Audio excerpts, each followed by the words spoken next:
de Dios y de la patria, damos inicio a esta sesión.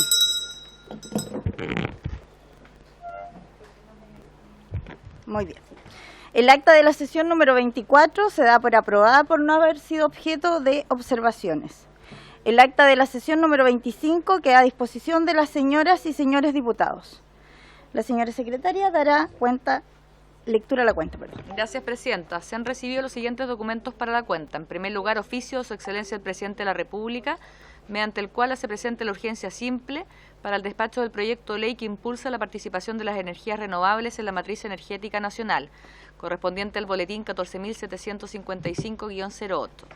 Y en segundo lugar, una nota de la bancada del Partido Unión Demócrata Independiente, por la cual comunican que el diputado Joaquín Lavín reemplazará al diputado Álvaro Carter durante la sesión de hoy.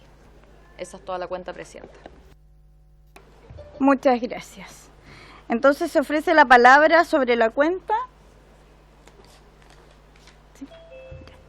Y se ofrece la palabra sobre puntos varios. ¿Sí?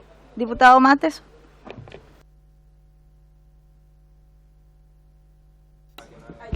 Presidenta, buenas tardes. Buenas tardes al ministro y a nuestras visitas de la Universidad de Magallanes. Si procede, Presidenta, me gustaría rendir un homenaje, un minuto de silencio, por la primer mujer ministro que ha tenido el país, ¿no es cierto?, entre los años 2006, 2000 y 2008. Me refiero a la señora Karen Paniachek, que ha fallecido en el día de hoy. Sí, diputado, se concede el minuto.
Sí, diputado, lo escuchamos fuerte y claro.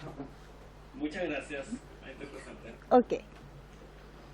Bueno, en esta sesión tenemos por objeto tratar la siguiente tabla. Recibimos y damos la bienvenida al ministro de Energía, el señor Diego Pardo, a fin de conocer la agenda legislativa y lineamientos de dicha cartera de Estado para el presente periodo legislativo. En particular, respecto al proyecto de gas a precio justo, asiste junto a sus asesores legislativos el señor Fernando Monsalve, la señora Victoria Galleguillos y su jefe de prensa, el señor Andrés Muñoz. Ministro, tiene la palabra. Muchas gracias, señora Presidenta, por su intermedio. ¿Podré presentar? Sí, perfecto. Mientras lo puedan ver, yo creo, sobre todo los diputados y diputadas que están en línea.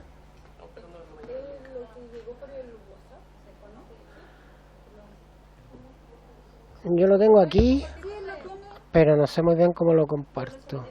No me ha llegado el link. No hay problema, yo te hago como una señal para ir pasando las diapositivas si quieres.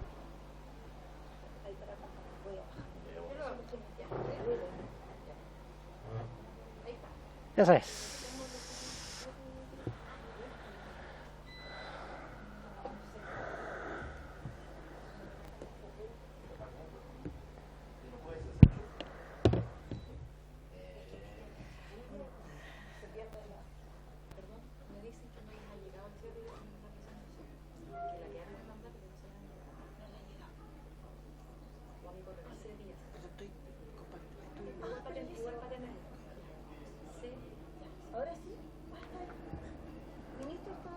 ¿Estamos? ¿Podemos ponerla en pantalla completa? Mira, es ese link que tiene como es como un telón, el que está abajo a la derecha, al lado de, digamos, de esa barrita que se desplaza. ¿Lo hago yo?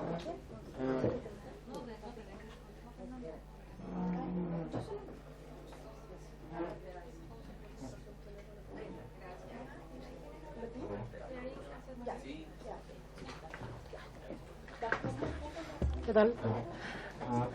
Ahora sí, ya. ¿Cómo está?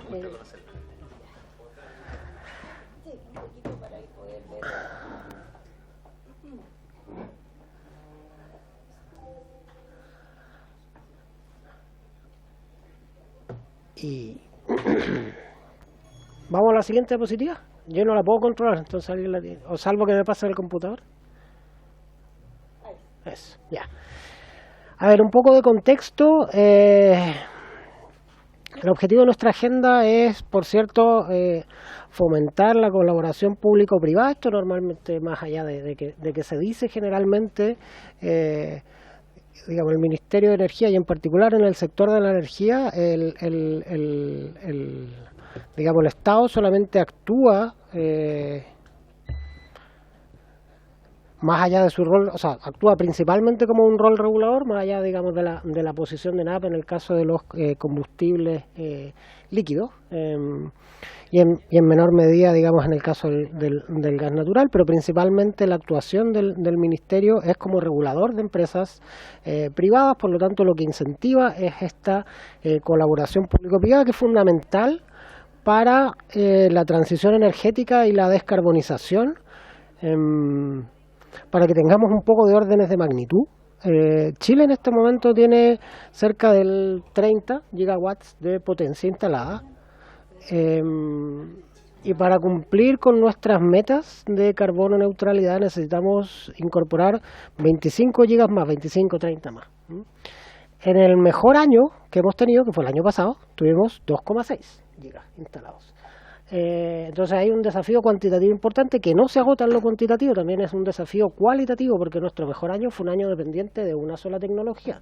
Y si algo hemos aprendido de la crisis por la que está pasando Europa, particularmente países como Alemania, es que cuando uno pone todos los huevos en una misma canasta se arriesga, digamos. Entonces la diversificación tanto tecnológica como de geográfica es muy importante cuando uno diseña una matriz energética. A su vez, digamos, para que este desafío tanto cuantitativo como cualitativo pueda ser cumplido, necesitamos dos cosas que voy a detallar su importancia en nuestra agenda legislativa, pero que son el puntal de nuestras prioridades de aquí a fin de año, que para poder cumplir, como digo, esta meta necesitamos una red de transmisión más robusta. Tenemos un atraso de varios años en términos del desarrollo de nuestras líneas de transmisión, y tenemos que construir 4.000 kilómetros más. Eso, para que tengamos una idea, es como de Coyhaique a Arica, más o menos esa distancia tenemos que construir de líneas de transmisión, además de recuperar el atraso en el que estamos actualmente. Y además necesitamos, digamos, eso permite viajar, que la electricidad, digamos, viaje, pero el problema también no es solo, digamos, que viaje, sino a qué hora viaja, ¿cierto? Entonces hay una congestión a ciertas horas horarias, igual que en la autopista, digamos. Entonces uno necesita fomentar también el almacenamiento y tecnologías que replican el almacenamiento en batería o que proveen, digamos, la misma funcionalidad. Y para eso necesitamos dar señales claras de mercado, y entonces, de alguna manera, esas, yo diría que son las dos principales prioridades de nuestra agenda legislativa. La siguiente diapositiva, por favor. Voy a, digamos, dividir la exposición en tres partes. Primero quería ponernos al día, de alguna manera, en la ley de presupuesto. El proyecto de Faro del Sur en Magallanes es relevante para las decisiones, por lo tanto yo quería relevar algunas partidas particularmente importantes para abordar el problema más allá de este caso particular, más allá de las justificaciones específicas de este caso particular. Hay algunos aspectos aspectos de fondo que es importante relevar y que están siendo abordados en la Ley de Presupuestos 2023, que estamos discutiendo en la subcomisión al mismo tiempo que estamos funcionando aquí. El subsecretario está en la subcomisión mixta de presupuestos. Quiero hablar también de estas dos cosas que estábamos conversando recién, de la importancia de la transmisión y del almacenamiento y las señales hacia tecnologías similares al almacenamiento y cómo eso se refleja en la agenda muy de corto plazo de aquí a fin de año. Y finalmente también quiero relatarles un poco la agenda de acceso a la energía de calidad. ¿Ahí sí? ¿Ahora sí? Sí. Perfecto. Pues me voy el teléfono. Perfecto. Vamos a la siguiente diapositiva. Entonces empecemos brevemente la ley de presupuestos.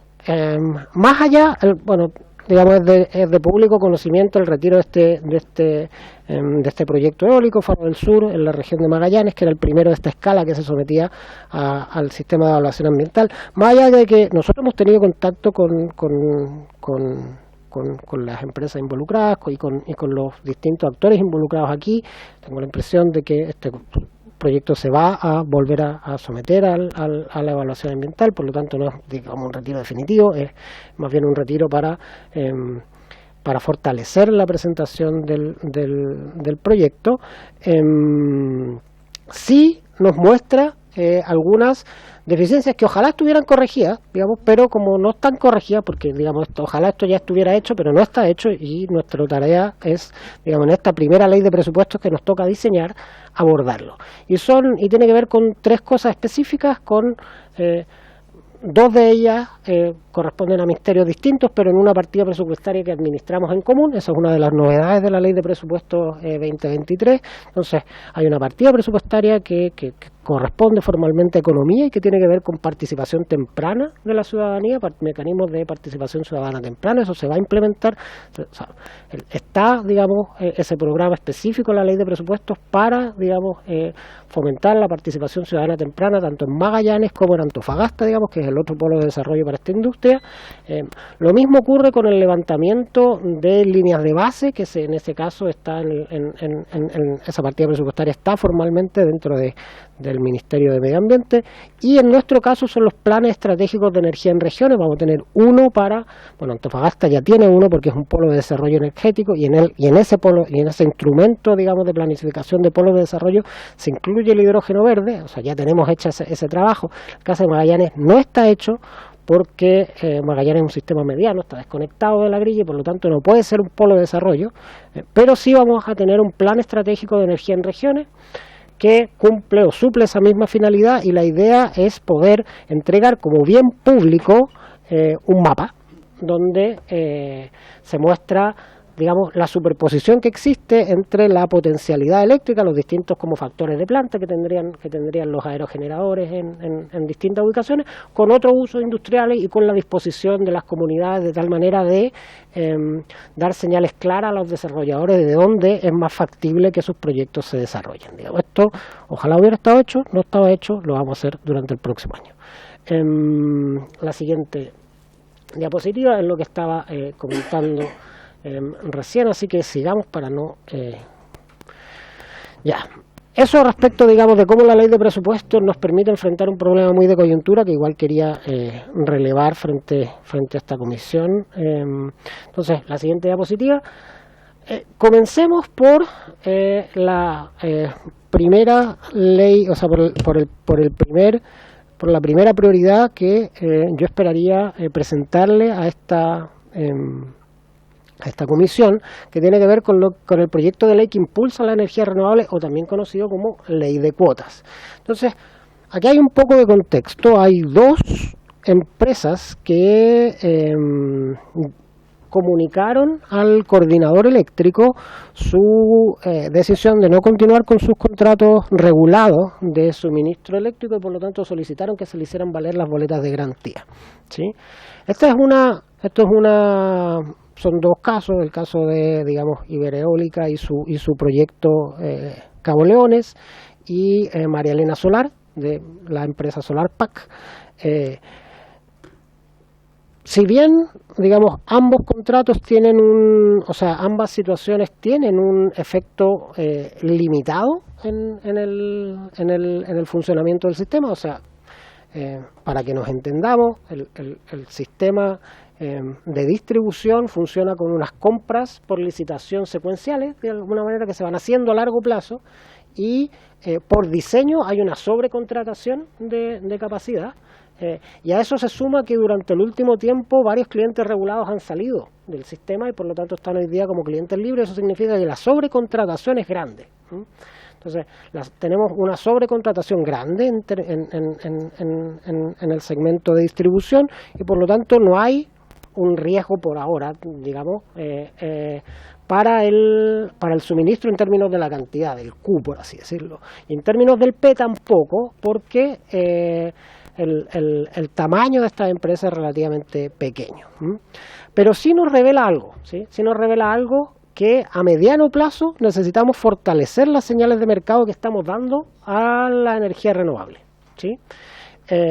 Y en particular necesitamos dar mejores señales hacia la inversión en energía renovable en dos sentidos determinados. Uno de ellos no tiene que ver con lo que actualmente está en el calendario de esta comisión, está en el Senado, que tiene que ver con la ley de almacenamiento que ya pasó por la Cámara de Diputados y está en segundo trámite en el Senado.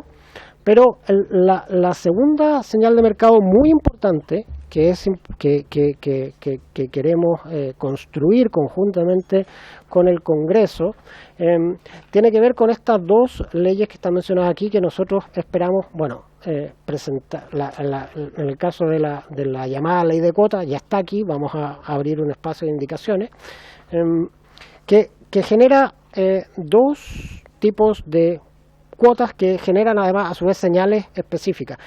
Por un lado queremos aumentar la actual cuota del 20%, ¿sí? En general, para el uso de energías renovables no convencionales, está propuesto un 40%, pero podríamos ponernos una meta más ambiciosa, ¿sí? Podríamos poner una meta del 60% o incluso del 70%, ¿sí? Para la cantidad de energías renovables no convencionales. Y a su vez hay una cuota mínima para cada bloque horario, ¿sí? Esta cuota mínima para cada bloque horario, por cierto, tiene más efecto en el horario nocturno que en el horario diurno. ¿Y qué es lo que busca dar esta señal? Lo que busca, yo creo que tenemos que cambiar de diapositiva. Perdón, deberíamos haber cambiado ya. Lo que busca es que en el horario nocturno, ¿sí? Generar una señal para que haya inversión tanto en, mecanismos de almacenamiento como en aquellas otras tecnologías que permiten suministrar energía renovable durante las horas oscuras. Puede ser. Y aquí la ley, como debe ser, es tecnológicamente neutral, pero sí establece, un incentivo para que cualquiera sea, pump hydro, esta tecnología que lo que hace es empujar el agua durante el día hacia una altura y después devolverla al lugar donde la tomó durante la noche. Hay algunos proyectos, no está ninguno de ellos en construcción ni cerca de estar construidos, pero hay algunos proyectos planteados, Espejo de Atacama en el distrito suyo, señora presidenta, y otros en otras regiones, que aprovechan lo escarpado del terreno en el norte, entonces suben el agua durante la mañana con energía solar y después la devuelven en la noche utilizando una central de pasada para generar energía, y después la tecnología CSP, que es esta, que es la de Cerro Dominador, también está en su distrito, que lo que hace es calentar una torre, con sales dentro, y eso permite que genere energía, a través de energía solar se genera se genera energía durante la noche. La ley de cuotas es muy importante por la coyuntura en la que estamos en materia de renovables. Es importante que las renovables, para que continuar, para continuar con lo que ha sido la trayectoria de nuestro país en materia de inversión en energías renovables, que es una muy buena experiencia, y es reconocida a nivel mundial como una muy buena experiencia, necesitamos reforzar esas señales de mercado debido a la coyuntura en la que están actualmente, y por eso la primera prioridad que nos gustaría plantearle a esta honorable comisión es precisamente las indicaciones que van a formular este proyecto, ¿sí? Y la segunda prioridad tiene que ver con el perfeccionamiento de la Ley General de Servicios Eléctricos. Esta es una ley que tiene esencialmente dos partes. La primera de ellas tiene que ver con un compromiso asumido por previos ministros de Energía respecto de los sistemas medianos, en particular en Magallanes y en Aysén, ¿sí? Y su capacidad de integrarse verticalmente, ¿sí? Hacer una excepción a este giro único de las concesionarias de servicios públicos de distribución, que en aquellos sistemas medianos que están aislados, como en el caso de Aysén, como en el caso de Magallanes, tienen dificultades para autofinanciarse, ¿sí? Entonces hace todo el sentido que se integren verticalmente.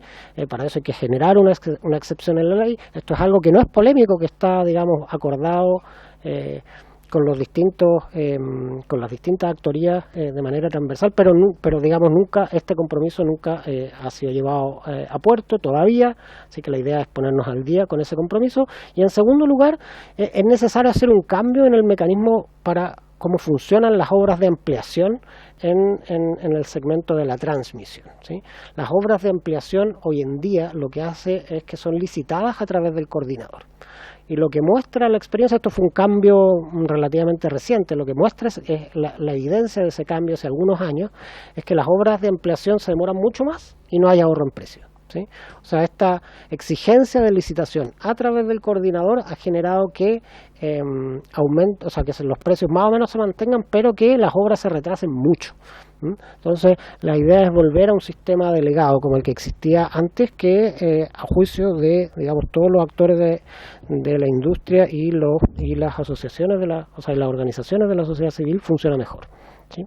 Esas son las dos principales prioridades que queremos proponerle a esta comisión. La siguiente diapositiva, brevemente, en qué está el estado del proyecto de almacenamiento y electromovilidad, que está en el Senado, y este se trata de un sistema que lo que hace es fomentar los sistemas de almacenamiento puro, que hoy día no se remuneran, y entregar un pequeño incentivo a la adquisición de automóviles eléctricos mediante la exención del permiso de circulación. Esta ley está en segundo trámite en la sala, va a estar en la Comisión de Hacienda del Senado la próxima semana. Yo espero que sea votada favorablemente y de ahí a sala, y con eso terminaríamos, digamos. Esta es una ley que ya pasó por la Cámara de Diputados, pero quería reportarle el trámite en el que está a esta comisión. Finalmente, sobre el acceso a la agenda de acceso a la energía de calidad, que está en la última parte de nuestra agenda. Una diapositiva más y otra más. Aquí tenemos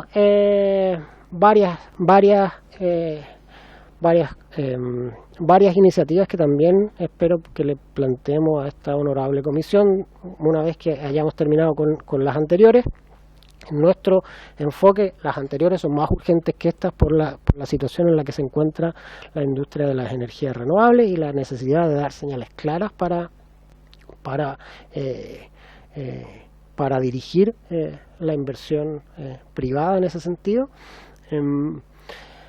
Pero en materia de acceso a energéticos, una primera iniciativa que queremos plantear y que tiene que ver con la comisión especial que la Cámara de Diputadas y Diputados realizó el pasado 28 de septiembre, en la que me tocó asistir y responder las consultas de las diputadas y diputados. Tiene que ver con la frecuencia con que ocurren los cortes en el suministro eléctrico a nivel residencial. ¿Estamos claros que es una prioridad? ¿Sí? Ya. Bueno, como me tocó conversar con las diputadas y diputados, en esa oportunidad me pidieron apurar la modificación orgánica de la Superintendencia de Electricidad y Combustibles, de tal manera de que la Superintendencia de Electricidad y Combustibles tenga herramientas más robustas para enfrentar, por un lado, la ausencia de inversiones y mantención en algunas distribuidoras, como para fiscalizar y sancionar los cortes de suministro cuando se produzcan. Este proyecto de ley está nosotros, digamos, está prácticamente listo de nuestra parte, tenemos que hacer el trabajo con SECPRES y posteriormente el prelegislativo, pero podemos tomar el compromiso también de presentarlo apenas consigamos despejar los otros dos, digamos, porque entendemos que esta es una prioridad para esta Cámara y así lo hemos recibido y por lo tanto estamos en condiciones de darle esa prioridad también. Este es un proyecto que esencialmente la Superintendencia de Electricidad y Combustible es un organismo que institucionalmente se ha ido quedando desfasado del resto de los reguladores económicos. La Superintendencia de Electricidad y Combustible es la última modificación orgánica importante que tuvo fue en la época, bueno, no sé, algunos se acordarán, otros eran muy jóvenes, cuando fueron las sequías y el razonamiento producto de la sequía, por allá por el año 98. Esa fue la última reforma orgánica importante que tuvo la Superintendencia de Electricidad y Combustibles. Estamos hablando de casi 30 años atrás, 25 años atrás. Entonces, en ese intertanto, digamos, los otros reguladores económicos han generado, digamos, una experiencia acumulada respecto de sus herramientas regulatorias y sancionatorias, incluyendo, bueno, por un lado, reforzar todo lo que tiene que ver con la resolución de reclamos de consumidores, que hoy en día, digamos, la SEC no tiene ni el personal ni las atribuciones como para hacerse cargo de aquello. Y por otro lado también darle como digamos una misión, incentivos apropiados a la fiscalización, mejorar las potestades de interpretación de la normativa energética y, en el caso de la potestad sancionatoria, incluir herramientas más modernas como planes de cumplimiento, delación compensada y ese tipo de cosas que los otros reguladores económicos tienen, ¿sí?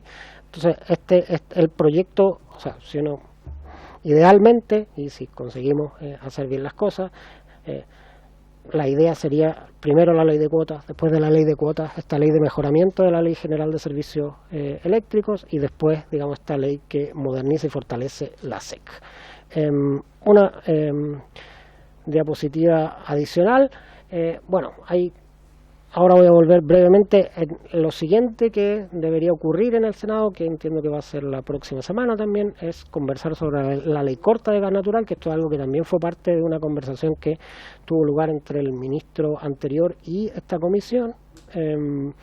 Ese trámite está en primer trámite constitucional en el Senado. Yo espero que, digamos, la próxima semana pueda ser votado en general en la sala, ojalá favorablemente. Eso significa que vendríamos también, digamos, con ese proyecto a la Cámara de Diputados en segundo trámite, porque recordar que este es un proyecto que empezó en el Senado y ese es su primer trámite y su segundo trámite sería acá en la Cámara. Siguiente diapositiva. Y finalmente, bueno, el proyecto de ley larga del gas natural, ley corta, ley larga, digamos, el proyecto de ley corta tiene que ver con algunos aspectos urgentes asociados al chequeo de rentabilidad. El proyecto de ley larga tiene que ver con los aspectos más estructurales. Ahí lo que vamos a hacer es construir un comité de expertos que va a entregar, digamos, las recomendaciones para efectuar estas mejoras regulatorias y la Secretaría Técnica va a estar a cargo de la Comisión Nacional de Energía. La idea es que el trabajo de esta comisión sea durante este trimestre, o sea, digamos, noviembre, diciembre, enero, y ya, digamos, a partir de una vez que entregue su informe, nosotros procederemos a hacer el proyecto de ley y a hacer el trabajo prelegislativo posterior. Y siguiente diapositiva. En el ámbito del gas natural, pero digamos saliendo, o sea, también en el gas y los combustibles fósiles, pero ahora en el gas licuado del petróleo.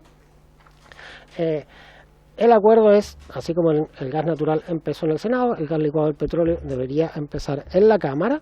Es un proyecto de ley que está en redacción. Ahora, como este es un proyecto de ley que afecta a la organización industrial de un mercado que es extenso, digamos, a que tiene muchos consumidores, es un proyecto de ley que puede tener varias consecuencias durante mucho tiempo, ¿sí?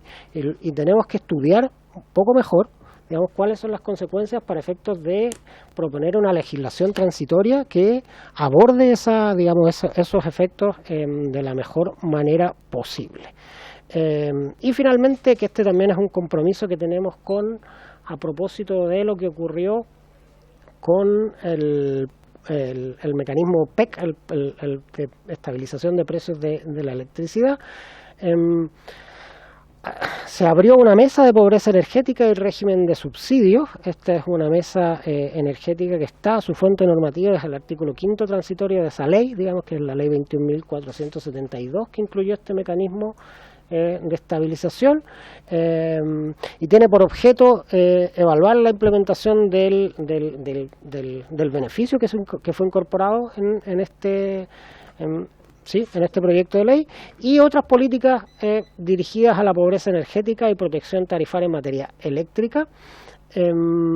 La fecha máxima de entrega de este informe es el 31 de diciembre, o sea, a fines de este año. Se han realizado 2 sesiones de esta mesa y debería procederse, digamos, a la tercera sesión, una mesa que está funcionando y está recibiendo, digamos, las presentaciones de, digamos, empezó por presentaciones del mundo académico, después va a recibir presentaciones del mundo de la industria y después de organizaciones de la sociedad civil. Con eso va a hacer un diagnóstico y va a entregar su informe en diciembre del 2022. Ese es un informe que se tiene que presentar tanto en la comisión del Senado como en esta comisión. Creo que con eso hemos terminado. Traté de hacerlo lo más rápido que pude, señora presidenta. Muchas gracias. Muchas gracias, ministro. No sé si alguien quiere hacer algún comentario o indicación con respecto a eso. ¿No? Bueno, sí, diputado. Presidenta, gracias por su intermedio al señor ministro. Se habló de que faltaban 4.000 kilómetros, o faltaba construir 4.000 kilómetros de red de transmisión. ¿Hay algún programa de desarrollo de esto? Porque se viene hablando de esto desde que don Máximo Pacheco era ministro de Energía, ¿no? Y vemos que, como dice usted, que está bastante atrasado el tema.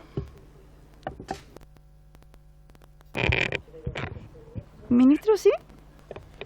Señora presidenta, por su intermedio, efectivamente hay varios programas. Hay algunas líneas que están en construcción, otras que están en estudio de franjas, que es una política que estamos empezando a implementar, que tiene que ver con, para efectos de hacer una línea de transmisión es complejo, especialmente en las condiciones en las que estamos actualmente con el desarrollo de las comunidades, porque las líneas de transmisión son muy largas, entonces afectan a muchas comunidades, a muchas, digamos, alcaldías, muchas autoridades territoriales, como le digo. Imagínense que es como ir de digamos, Arica a Coyhaique, la cantidad de comunidades y autoridades regionales que uno afecta son muchas. Entonces, hay algunas que están haciéndose sin estudio de franjas, que es una decisión que tomó el gobierno anterior respecto de una línea de transmisión. Respecto de las otras líneas de transmisión, estamos haciendo estudio de franjas, que eso significa que lo que hace el ministerio es parte de un trazado ideal y empieza a realizar las conversaciones, ¿sí? Tanto con las comunidades posiblemente afectadas, potenciales dueños, usos alternativos, y lo que hace es ir corrigiendo ese trazado de tal manera de que al momento de licitar la construcción sea más fácil, ¿sí? Entonces, internaliza dentro del gobierno, por así decirlo, la gestión del trazado definitivo y después, digamos, la entrega a licitación con ese trazado más adelantado, digamos. Nuestra expectativa es que eso va a acortar los plazos de desarrollo de las líneas de transmisión. A su vez, digamos, la ley a la que hacía referencia y que esperamos presentar dentro de este año a la comisión, también se hace cargo de las obras de ampliación, que eso es una manera de, con la infraestructura existente, conseguir que se extienda, digamos, sin demorar esas obras de ampliación. Y finalmente también el almacenamiento es otra política pública que lo que busca es hacer que se use menos, digamos, o sea, que la congestión en las líneas de transmisión sea menos, producto de la capacidad de, digamos, organizar un poquito mejor la oferta de las generadoras. Sí, diputada. Ministro, por su intermedio, presidenta, saludarlo, darle la bienvenida, por supuesto, y mucho éxito en su gestión.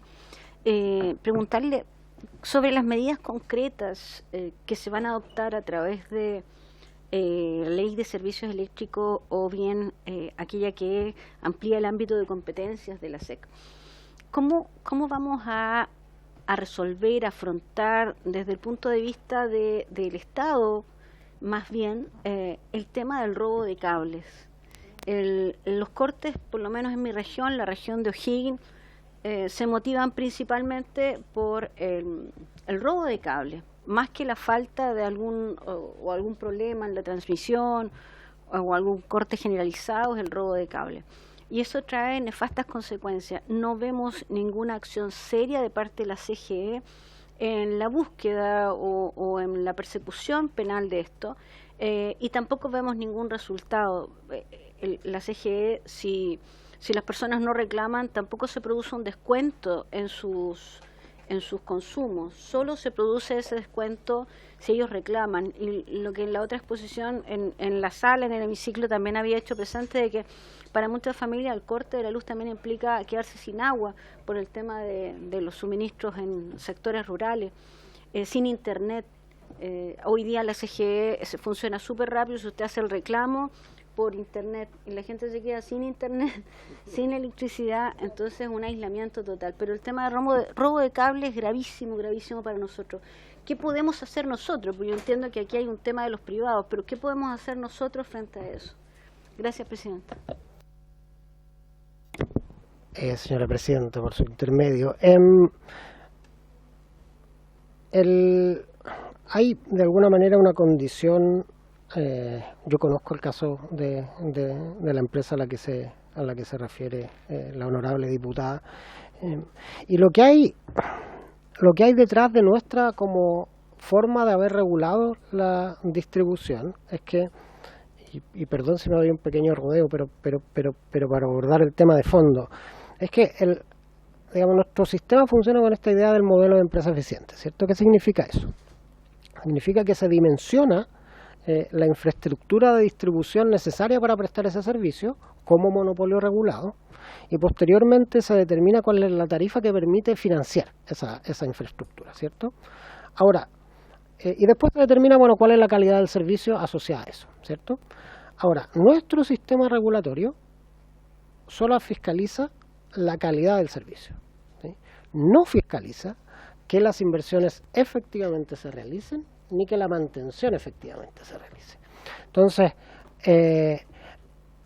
no hay que ser, no cuesta mucho entender que si las inversiones se realizan y los gastos en mantención se realizan, la calidad del servicio es mejor.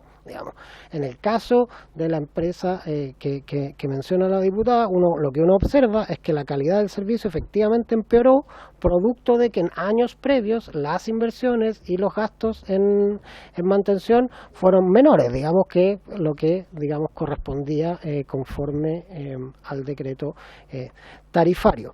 Eso debería, cuando uno mejora el régimen sancionatorio,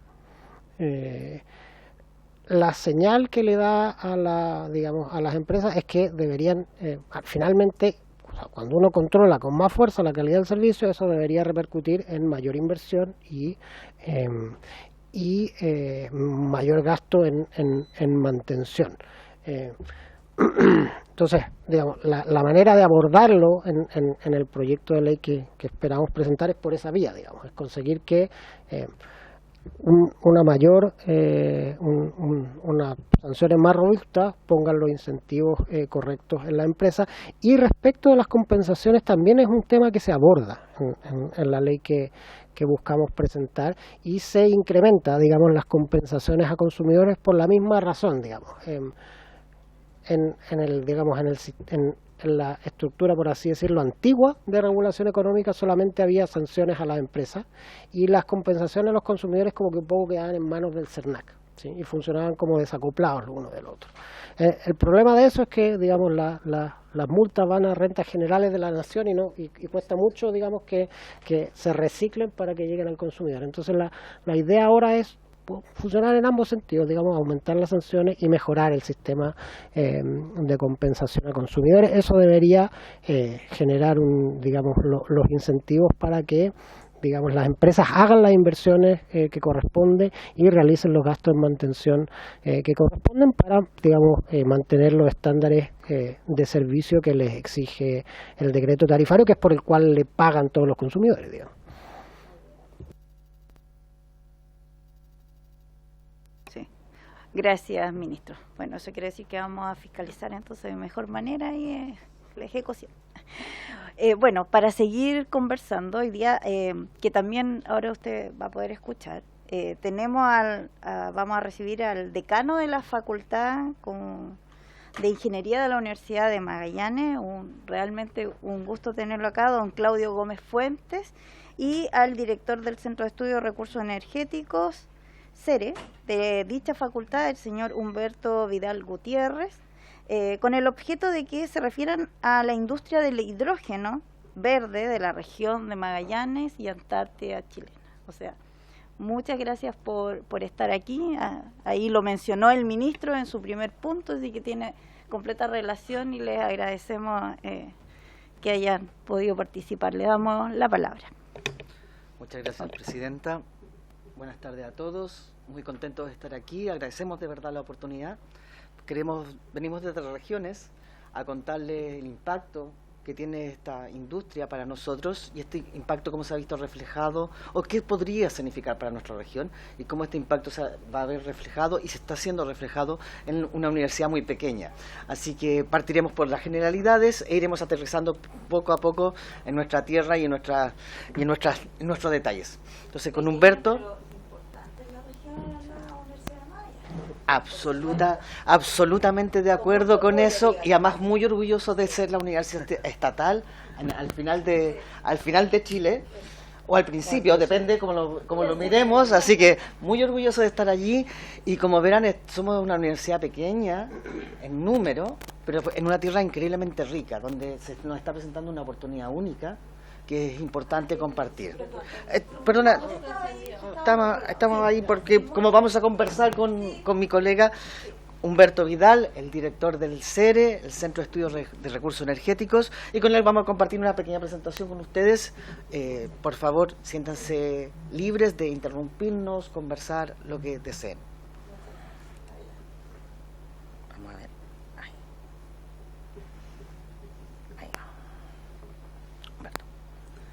Bien, buenas tardes a todos, estimada presidenta, señor ministro. La verdad, pensamos muchísimo cómo abordar esta presentación. La verdad que la intención no es hacer una clase del hidrógeno verde, sino que, al contrario, centrarnos en lo que es importante y nos preocupa, ¿cierto? Que es cómo logramos un desarrollo con equilibrio en nuestra región, ¿cierto? Albergando, por supuesto, estas grandes inversiones, pero obviamente sin sacrificar el bienestar de la región de Magallanes. Y, obviamente, poner en contexto el papel que cumple una universidad regional, como usted bien decía, preocupada de asesorar, ¿cierto?, a su comunidad para que esto se realice de la mejor manera. Todos conocen que obviamente el hidrógeno se está presentando como el gran energético del futuro. Nosotros estamos comenzando a vivir en carne propia todo lo que significa su producción, y no solamente eso, sino que también los derivados de esta materia prima que es súper interesante. Todos sabemos que hay una clasificación en distintos colores, ¿cierto?, del hidrógeno, y que en realidad más que la clasificación misma, lo que importa es la calidad energética que tiene esta materia prima. Y por eso, digamos, el interés de varias industrias de diferente naturaleza que están pensando en producción de proyectos a mega escala, que es lo que queremos contarles. Sabemos que se está produciendo un fenómeno similar en la región del norte. Obviamente hay algunas diferencias de mercado, que eso también lo vamos a comentar, para que conozcan nuestra realidad regional.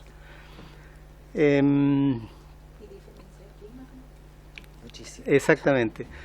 Bueno, cuando nos quedamos un poco en esta clasificación de colores, ¿cierto? Es importante señalar que actualmente el mayor porcentaje de hidrógeno que se comercializa en el mundo continúa siendo hidrógeno gris, ¿cierto? Y eso significa de que hay una tarea de muchos países por empezar a cambiar eso y avanzar hacia otras maneras de producir hidrógeno. Algunos países hasta hace poco estaban comenzando a pensar incluso en el hidrógeno azul. Ahora se produjo una pausa, ¿cierto?, por el aumento desmedido del gas natural en algunas regiones de Europa. Hasta 6 veces eso provoca que tal vez quien está recibiendo mayor atención en estos últimos meses es el hidrógeno verde, efectivamente, y Europa también lo está considerando como una manera de poder producir una independencia energética, ¿cierto?, y no depender de un recurso fósil. Especificando lo que nos ocurre en nuestra región, en Magallanes, la base, ¿cierto?, de entender el hidrógeno verde es que el hidrógeno necesita electricidad, ¿cierto?, grandes cantidades de electricidad. Esta electricidad está pensada en ser electricidad renovable y utilizando un recurso que tenemos nosotros en abundancia excesiva en Magallanes y con una calidad que estamos comenzando, ¿cierto?, a mostrarle al mundo a través de parques eólicos que tenemos ahí en Magallanes con más de 10 años de operación. Como decía hace un momento, indudablemente el hidrógeno verde, como el ministro lo señaló, es una medida que contribuye a la descarbonización. Nosotros tenemos meta como país y obviamente estamos considerando como un camino bastante interesante el contribuir no solamente a la descarbonización de nuestro país, sino que también a lo que está ocurriendo en el mundo entero. Adelante. Nosotros como universidad tenemos una historia asociada al viento que ustedes deben imaginarse de bastantes años, lo conocemos muy bien, y como universidad regional comenzamos un estudio de prospección hace más de 15 años y llegamos a producir una base de datos de 10 años que fue la que utilizó la primera empresa en Magallanes que se atrevió a instalar un parque eólico. Y eso para nosotros es un hito porque esa información está disponible, ¿cierto?, para ser utilizada es de dominio público y justamente para encarar una de las soluciones que mencionó el ministro de poder tener una herramienta que pueda recomendar, ¿cierto?, los sitios en los cuales se puedan instalar estos grandes proyectos de producción de hidrógeno. Hay que ir un paso atrás para ver de que estos proyectos en realidad son proyectos de energías renovables que nacen de la instalación de grandes parques eólicos. Nosotros tenemos la experiencia en Magallanes de 2 parques eólicos. Son parques pequeños, pero que tienen una gran virtud. Ellos demostraron un factor de planta de entre un 52 y un 54%, lo cual, junto a una campaña, digamos, muy bien llevada por el gobierno para promover, ¿cierto?, a Magallanes como un lugar donde sería bastante inteligente producir hidrógeno, demostraron que efectivamente la eficiencia de producción de energía de estos parques motivaba a pensar en parques más grandes. El único problema que teníamos, como lo mencionó el ministro, es que somos un sistema mediano aislado, ¿cierto? Y no teníamos a quién entregarle, ¿cierto?, esa energía eléctrica y tampoco teníamos grandes consumidores porque nuestra ciudad, digamos, no tiene un tamaño de demanda atractivo para el desarrollo de estos parques. Solo agregar en este punto que estos factores de planta 52, 54 medidos con parques que están funcionando son a nivel mundial únicos. O sea, esa es nuestra gran ventaja en este momento. O sea, no tenemos los mayores factores de plantas reportados estaban en 50, 53 y en Magallanes estos factores se superan ampliamente. Por lo tanto, tenemos una ventaja comparativa significativa comparado con otros parques eólicos. Exactamente. Y el desarrollo de estos parques eólicos, como les comentaba, adolecían de tener un gran cliente y, bueno, esos grandes clientes llegaron. Llegaron para beneficio, ¿cierto?, de la región y por lo tanto lo que estamos observando ahora es un gran interés de varios países. Nosotros en los proyectos que están por desarrollarse en Magallanes tenemos intereses de Alemania, de Francia, de Inglaterra y todos observan lo mismo, ¿cierto? Son diferentes productos comerciales que se están abordando, combustible sintético, amoníaco, metanol sintético, gas licuado sintético. Sin duda que es un mercado súper atractivo y como decía el decano, las condiciones están, ¿cierto? Las condiciones técnicas están y lo que queremos como universidad es acompañar ese desarrollo para que justamente se produzca con el equilibrio que todos queremos.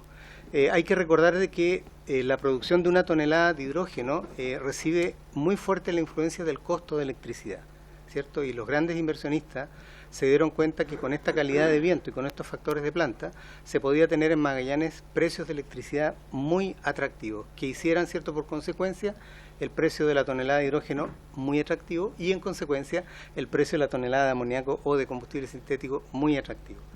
Entonces lo que vamos a ver en el futuro, que es algo que es conveniente, ¿cierto?, difundirlo, seguramente no va a ser la comercialización del hidrógeno en sí, ¿cierto?, porque el hidrógeno tiene algunas dificultades para su transporte, para su almacenamiento, no tiene cadena logística, ¿cierto? Entonces la mayoría de los desarrolladores está pensando en combustibles sintéticos, en metanol sintético o en amoníaco. ¿Cuál es la gracia de todos esos productos? Que sí tienen cadenas, ¿cierto?, de transporte ya creadas, tienen cadenas logísticas, de distribución y obviamente terminales especializados en diferentes partes del mundo para poder mover esos productos.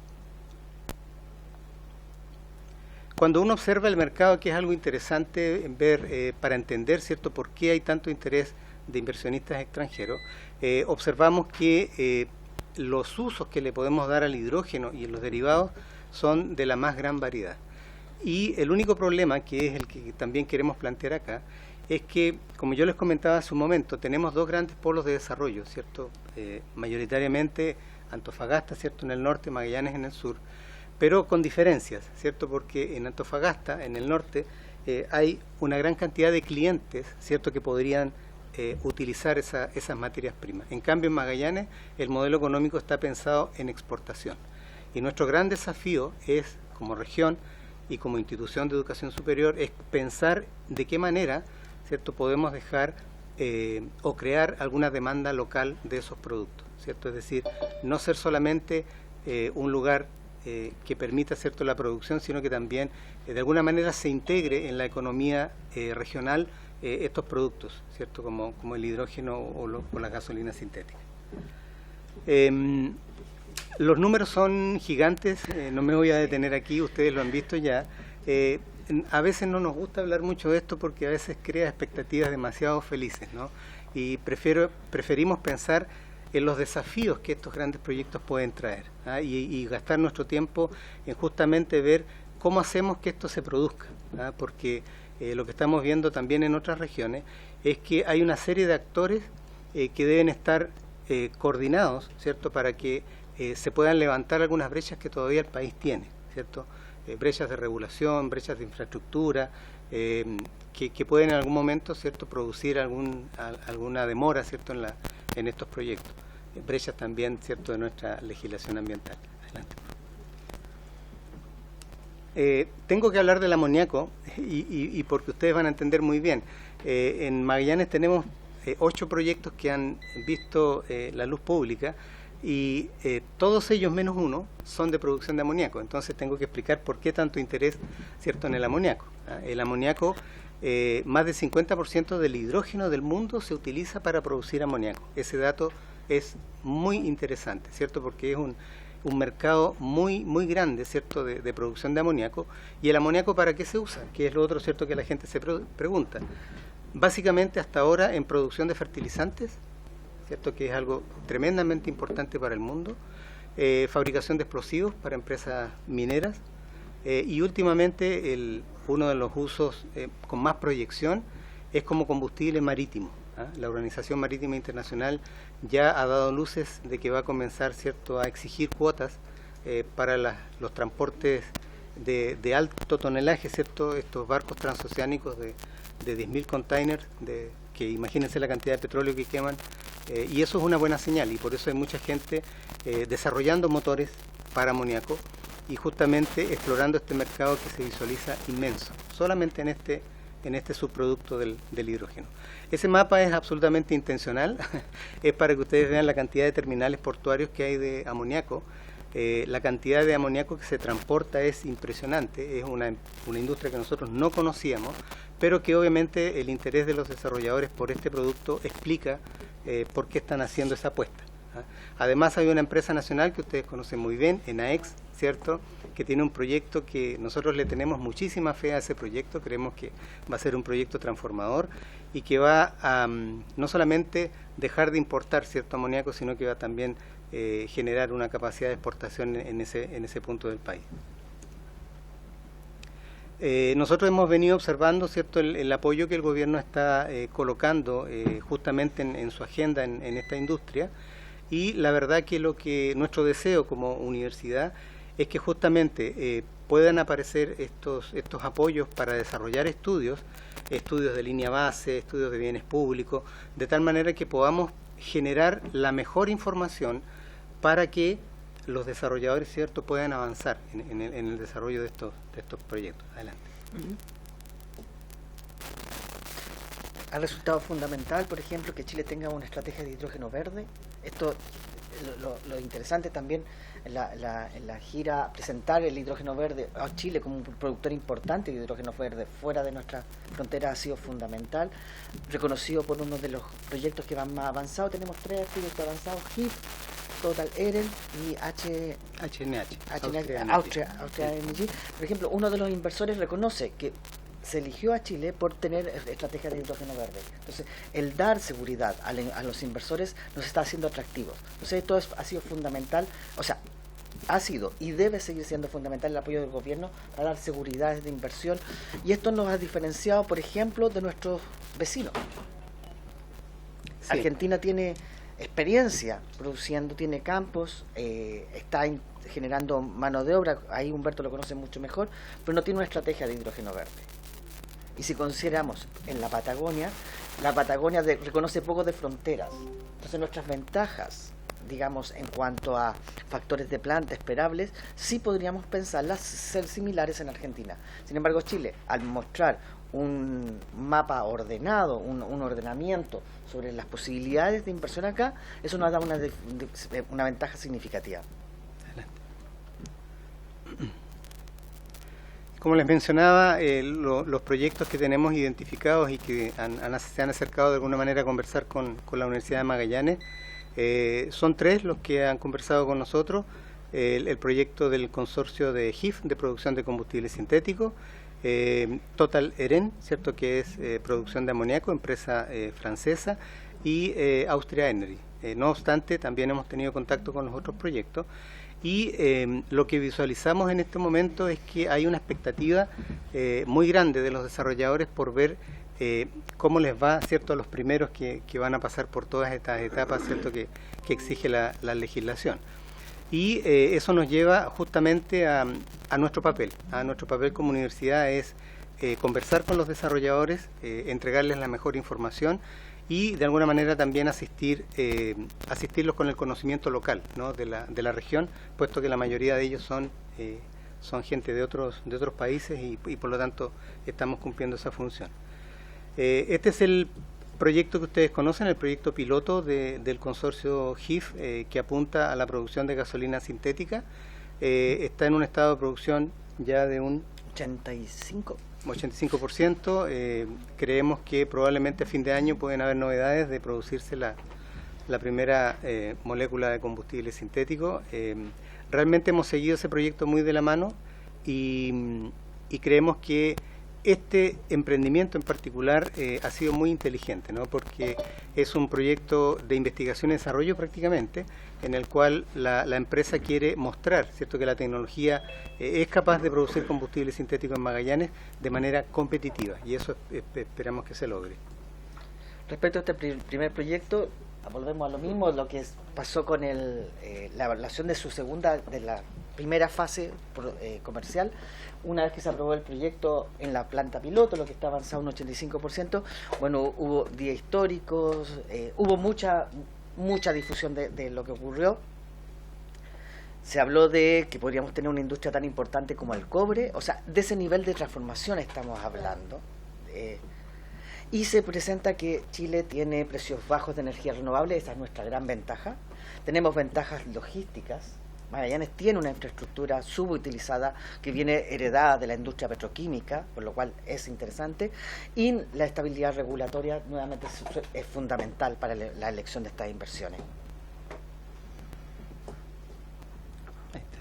Los datos los conoces mucho mejor tú. Sí, bueno, la primera fase comercial, si es que cierto llega a construirse en el corto plazo, nos da una indicación del tamaño de esta iniciativa.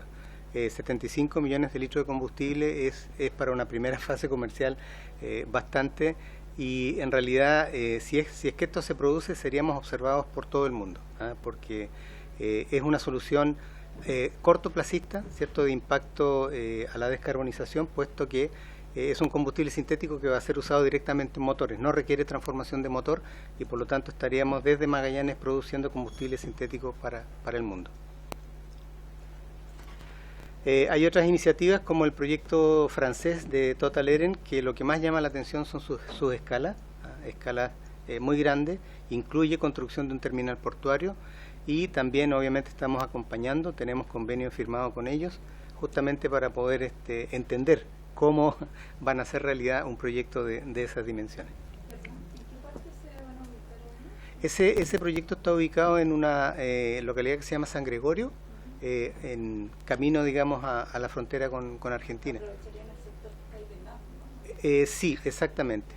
Pero ellos crean un nuevo muelle. Sí.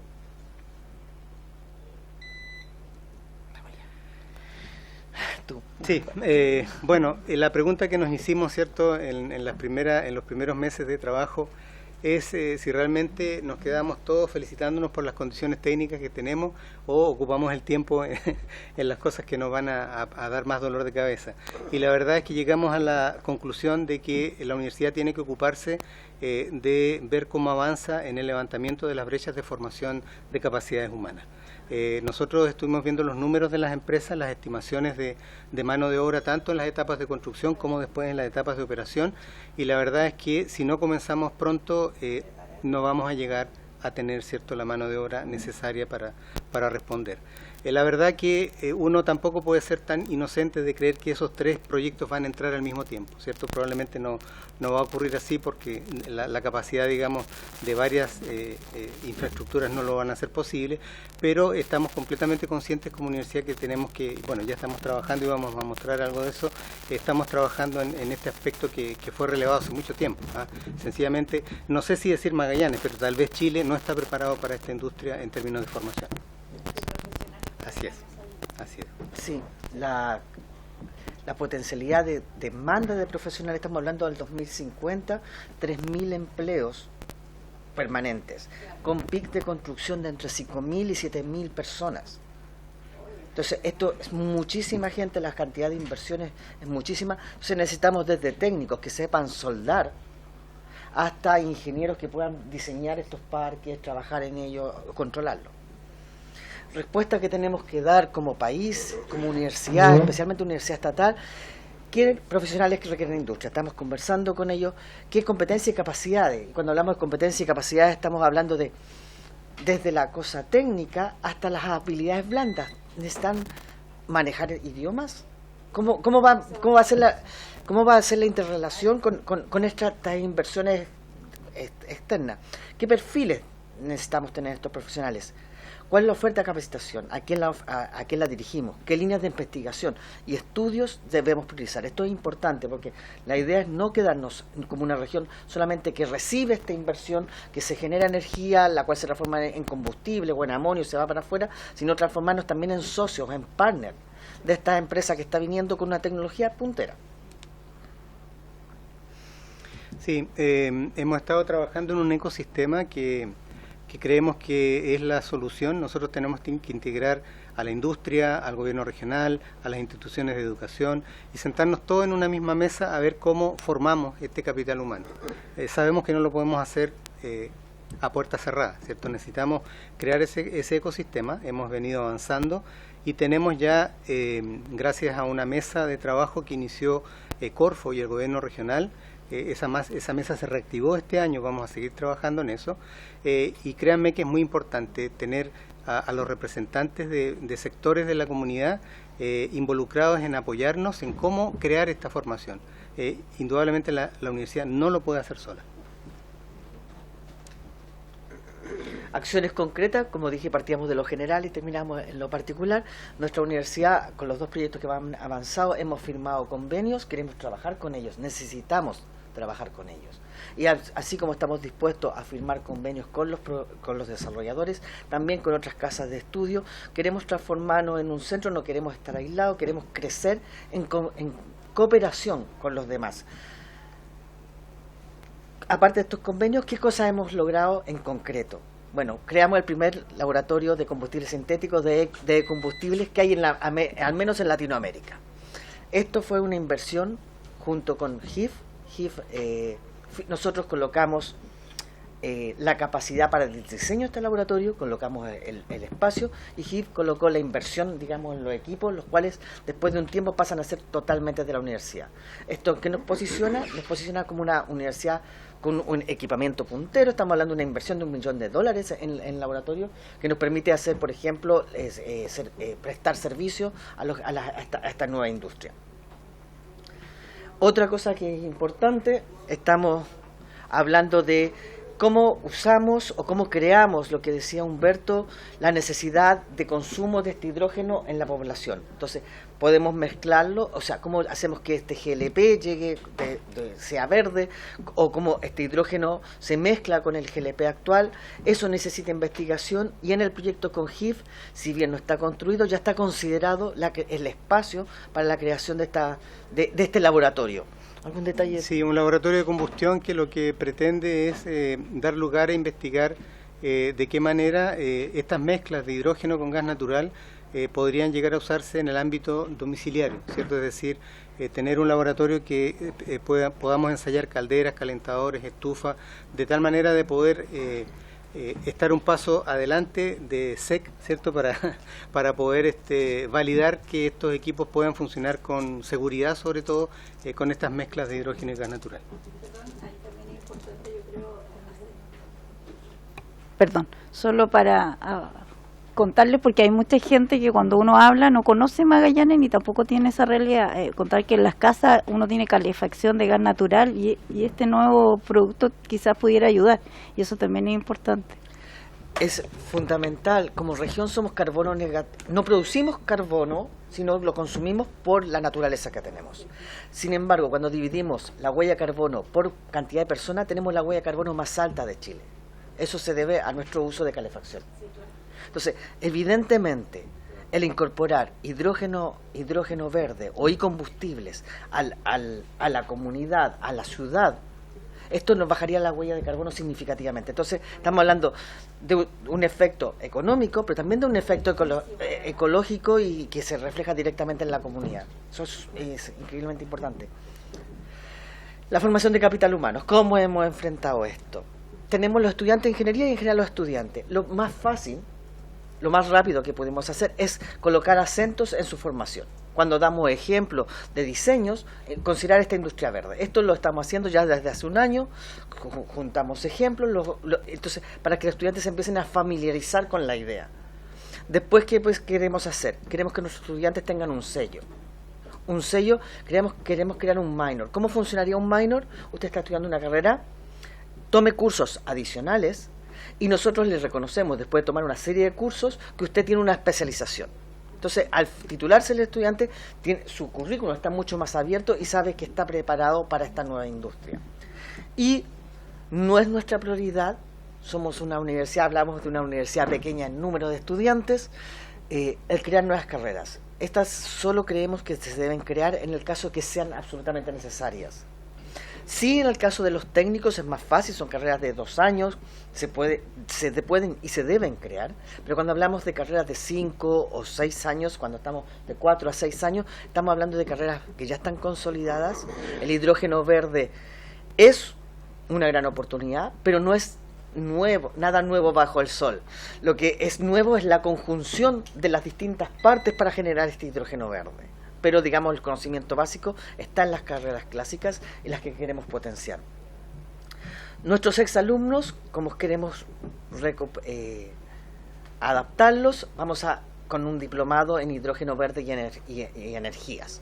O sea, tenemos cubiertos nuestros alumnos al corto y a mediano plazo, nuestros exalumnos, nuestros egresados. Entonces, ¿cómo los podemos reacondicionar o reenseñar, digamos, con los conocimientos específicos de esta industria mediante vía diplomado? También tenemos el posgrado, un posgrado que nace va en su 3ª versión, ahora estamos matriculando, y es un magíster profesional. Más que un magíster de investigación, un magíster profesional dedicado a profesionales que quieran especializarse en energía, y evidentemente, si bien nace este posgrado con las energías renovables y con un pequeño acento en hidrógeno verde. Este acento ha ido creciendo por las circunstancias, por lo que nos está llevando, ¿no? Y algo muy importante, y estamos empeñados como universidad, y creo que es fundamental, la comunidad. Tenemos una comunidad empoderada, una comunidad que opina, que está atenta a los estudios de impacto ambiental. Entonces, con los desarrolladores, queremos ser el punto focal donde desarrolladores, ecologistas y técnicos se junten y nosotros hablemos a la comunidad. Hemos generado, ahí hay 2 ejemplos, 2 seminarios, donde han participado GIF y Total, pero también participaron, por ejemplo, personas pertenecientes a la generación de líneas base. Queremos que la comunidad sienta que puede confiar en su universidad para tener información confiable, valga la redundancia, sobre esta revolución de la cual no entiende mucho y que creo que gobiernos, universidades, debemos dedicar el tiempo para explicar, para informar. Es que ocurre lo del carbón, preguntas de qué color es el hidrógeno verde, cuántos octanos tiene. Entonces hay que realmente difundir mucho más a la comunidad para que entienda de los beneficios y los costos también que va a tener, pero que lo entienda desde una opinión, o sea, y que su opinión sea desde un punto de vista informado. Entonces ahí yo creo que como universidad tenemos un rol central, lo estamos intentando cubrir, pero creo que es un rol que compartimos con gobierno, con demás instituciones. Este es un proyecto que yo estoy muy orgulloso ahí. El objetivo es producir hidrógeno a escala de laboratorio. Un poco demuestra el compromiso de nuestros alumnos. Ellos ganaron un fondo de emprendimiento estudiantil. Es un compromiso donde se está trabajando ingenieros químicos, eléctricos y mecánicos. Y ahí usted podrá explicar mucho más. No, muy breve. Una de las cosas que el Ministerio de Educación nos pidió es que nosotros tenemos que de manera muy temprana comenzar a llevar a los estudiantes a la realidad de lo que es el hidrógeno, sacarlo de los libros y llevarlo a instalaciones. Y para eso estamos postulando algunos fondos del Ministerio, y hace poco tuvimos la oportunidad de viajar con los muchachos a la planta experimental de Pico Truncado en Argentina para mostrarles equipos de tamaño real, porque pensamos que es muy importante que ellos vean esto no como ficción, sino que como algo que pronto ellos van a tener que desempeñarse en eso. Pero destacar que este laboratorio, o sea, es que producción de hidrógeno a escala de laboratorio existe. Y fue un proyecto ganado por alumnos en 2 concursos seguidos, así que como decano, yo muy orgulloso de mis alumnos que están interesados y son capaces de generar proyectos en su propio beneficio y además en beneficio de la comunidad, porque esto muestra un poco qué se puede hacer. Otras acciones, Humberto, sí, con el Instituto Francés. Acá hay otra cosa que ustedes van a entender muy bien. Cuando hay intereses, ¿cierto?, de otros países en desarrollar una industria, ellos lo entienden y saben que tienen que colaborar con la institución de educación superior local. Y hemos tenido un acercamiento muy fructífero con Francia, en particular con el Instituto Francés, que está llevando con nosotros un programa de becas, justamente para poder vincular a los estudiantes con laboratorios de estas materias de hidrógeno y amoníaco en Francia, y poder hacer una transferencia, ¿cierto?, de tecnología, moviendo estudiantes y académicos con Francia. Ese es un programa en el cual tenemos mucha esperanza. Es interesante que los países que están invirtiendo, estamos hablando de Francia, Alemania, que están llevando esta empresa a Chile, sus gobiernos están respaldando fuertemente esta inversión. O sea, nosotros recibimos la Total Eren y después viene el Instituto Francés, el embajador. Hay todo un movimiento de los países a apoyar y a proteger estas inversiones. Y lo otro que nos ha permitido es hacer asesorías, como ya dijimos. El CERE tiene una experiencia. El CERE es como nuestro brazo armado en la parte de energía, el brazo armado de la facultad. Tiene experiencia fuerte en lo de energía eólica y evidentemente ha potenciado su quehacer. Para terminar, quizás dejarles algunas reflexiones, cosas que nos alegran y nos preocupan a la vez. El primer desafío es la formación de capital humano. Estamos hablando, si esta industria se expande todo lo que esperemos, van a necesitar más de todos los titulados que tiene la Universidad de Magallanes en toda su historia. Entonces, claramente va a haber movimientos migratorios, va a llegar gente a Magallanes y se necesitan profesionales especializados o que conozcan. Lo que acabamos de ver con el rechazo del proyecto, el equilibrio entre conservación y producción, ¿cómo lo hacemos bien? Esta es la eterna pregunta, ¿no? ¿Cómo producimos este hidrógeno? Y cómo valoramos en su justa medida los impactos que tiene este hidrógeno. Comentábamos un poco, el proyecto que acaba de ser rechazado tiene un aerogenerador en promedio cada 58 hectáreas. Entonces, ¿cómo evaluamos de manera justa estos impactos? ¿Cómo discutimos entre gobierno, empresa? ¿Cómo la academia puede apoyar a esto? Creo que es un desafío y nos queda muchísimo por trabajar, porque estamos hablando de una industria que todo tiene que ver con tiempos. GIF está preocupada por producir su primera gota de combustible. Estamos esperando la gota para diciembre. ¿Por qué quiere llevar esa gota de combustible? Porsche le compró este combustible y quiere mostrarlo en Europa para demostrar que es capaz de hacerlo. Esta industria tiene timing. Si no se desarrolla aquí, se va a desarrollar en otro lugar. Pero Europa lo está pidiendo por todas las circunstancias económicas y políticas que están ocurriendo. Entonces, el equilibrio entre la conservación y la producción es fundamental. Y también volvemos a la comunidad, cómo la comunidad opina de forma informada. ¿Qué beneficios quedan en Magallanes? Magallanes tiene la historia de producir petróleo, exportar petróleo, pero la comunidad se pregunta qué queda. Vamos a producir combustibles verdes. ¿Cuán verde va a ser la gasolina que yo voy a usar? ¿Cómo se va a reflejar esa baja de la huella de carbono que se supone que es del país y del mundo en mi huella de carbono? La creación de empleos es valorada, pero no es lo único que hace que una empresa sea aceptada y querida por la comunidad. Entonces es fundamental en este caso que va a quedar en la región. ¿Cuál va a ser el beneficio? Y cuando hablamos de beneficio podemos pensar que al 2050, si esta industria se desarrolla, el PIB de Magallanes se va a multiplicar por 2. Eso es un número impresionante. Pero la población no entiende y no necesariamente comparte la emoción por esa multiplicación por 2 del PIB. No le llega. Entonces hay que buscar formas que la población se sienta integrada y beneficiada por esta industria. La coordinación de distintos proyectos privados. Estamos hablando que la población de Punta Arenas se podría disparar. ¿Cuántas personas más estamos hablando? 45.000. 45.000 personas más. En una población de ciento y tantos mil. O sea, un nivel de crecimiento increíble. Los proyectos privados. GIF en su pic, 5.000 personas. Total en su pic de construcción, 7.000. Ambas van a construir campamentos, pero ambos campamentos tributarán a Punta Arenas, de alguna forma. Necesitamos, si ambos proyectos ocurren a la vez, evidentemente colapsamos.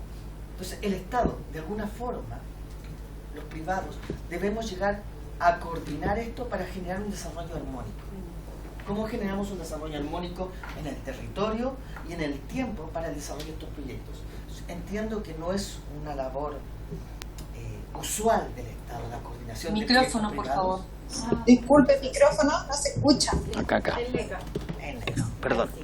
Entonces, decía que entiendo que no es una labor usual del Estado la coordinación de proyectos, pero en este caso, donde todos estos proyectos comparten un mismo territorio, van a afectar a una misma ciudad muy fuertemente, creemos, y yo personalmente creo que el Estado tiene una labor de coordinación o de reunir o de aunar a estos proyectos de manera de generar el mínimo impacto posible o los impactos más positivos para la población.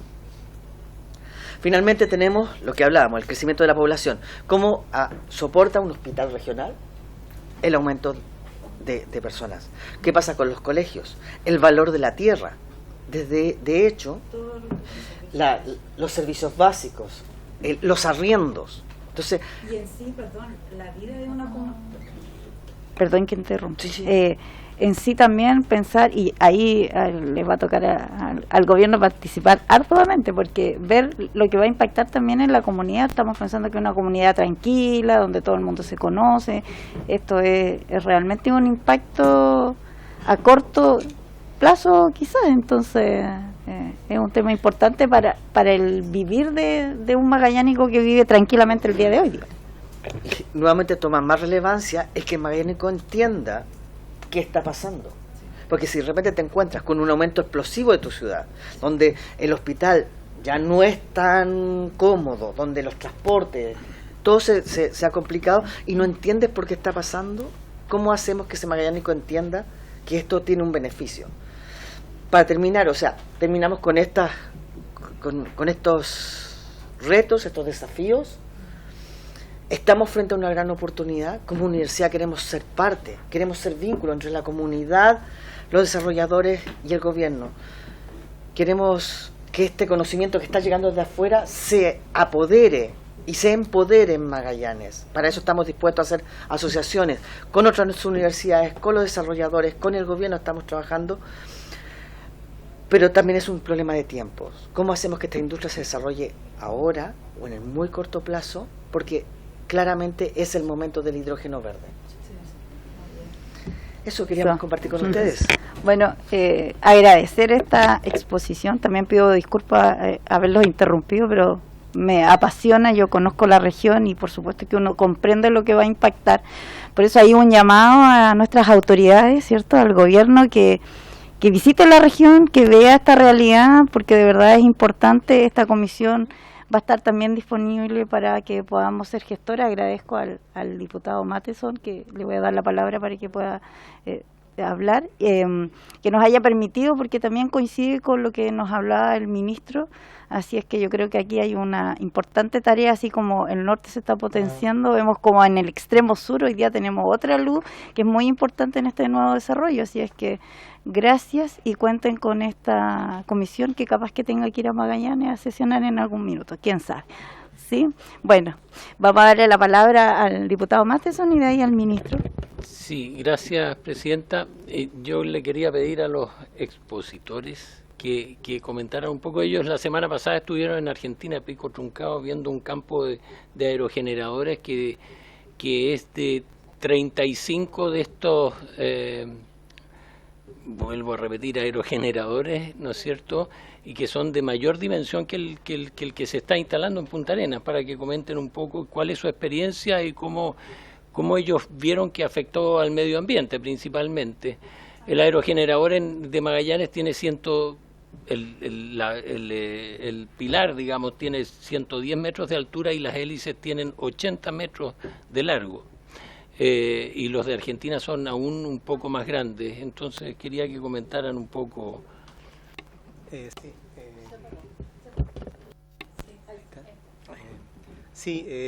Esa experiencia que yo comenté hace un momento, que la vivimos con estudiantes de la Facultad de Ingeniería, fuimos invitados por la Municipalidad de Pico Truncado y fuimos a visitar un parque que se llama Parque Bicentenario. Tiene 35 aerogeneradores y nosotros queríamos sentir la experiencia, que tal vez para gente, digamos, del norte de nuestro país no es nueva, el estar muy cerca de estos aerogeneradores, el observar la convivencia de la fauna, en particular guanacos, justamente abajo de estos aerogeneradores. Es decir, eso significa que el animal no siente ninguna sensación, ¿cierto?, de desconfort por estar en ese ambiente, y por lo tanto queríamos salir un poco de las medidas técnicas, ¿cierto?, que evalúan ruido, y realmente tener una percepción humana de lo que es estar en ese tipo y en ese tamaño de parque. También queríamos observar el impacto de la comunidad, cómo la comunidad recibe esos emprendimientos. Y la verdad que la conclusión que sacamos es que si la comunidad de alguna manera siente beneficio por esos proyectos, integra, ¿cierto?, ese paisaje normalmente en su vida. Entonces es muy importante el acercamiento de estos grandes proyectos con las comunidades, si no pensamos que las cosas no van a suceder.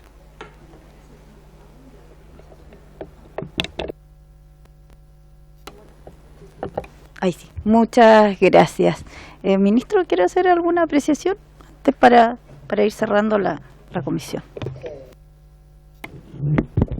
Bueno, muchas gracias, señora presidenta, por su intermedio. Gracias por la presentación. Efectivamente, nosotros vamos a... Bueno, hay una sesión del Comité Corfo que va a funcionar en Magallanes, estamos organizando bien las fechas también. La idea es que, bueno, extender esa invitación tanto a los miembros de la Comisión del Senado como a los miembros de esta honorable comisión, para que podamos funcionar una vez digamos, en Magallanes y una vez en Antofagasta. Así que entiendo que vamos a estar coordinando los detalles, pero esa es la idea, digamos, completamente de acuerdo con hacerlo con las personas de los territorios que son los que, de alguna manera, los que tienen que dar el impulso a estas nuevas políticas. Eso. Muchas gracias. Bueno, agradecerles, de verdad, para nosotros era muy importante. Estamos trabajando y, bueno, se vienen muchas cosas y estamos, lo vuelvo a repetir, la disposición de esta comisión para trabajar estos temas y otros que creemos que son muy importantes. Gracias, ministro. Antes de cerrar, solo hacer un comentario. Nosotros hoy día en Antofagasta tenemos una presentación, hay una minera que se está instalando que se llama Comahue, hay una organización ambientalista que se llama NOA Comahue, ya que ellos se están instalando en la quebrada Las Chimbas en Antofagasta, un sector que es protegido, así que quiero dejar ahí para que quede en acta la solicitud de invitación a esta organización para que nos cuente y si la minera también quiere presentar su contraparte también. Eso, no sé si hay alguno de los diputados que quiera hacer alguna indicación, si no, vamos por cerrada esta sesión, habiéndose cumplido el objetivo de esta sesión. Muchas gracias a todos. Se cierra la sesión.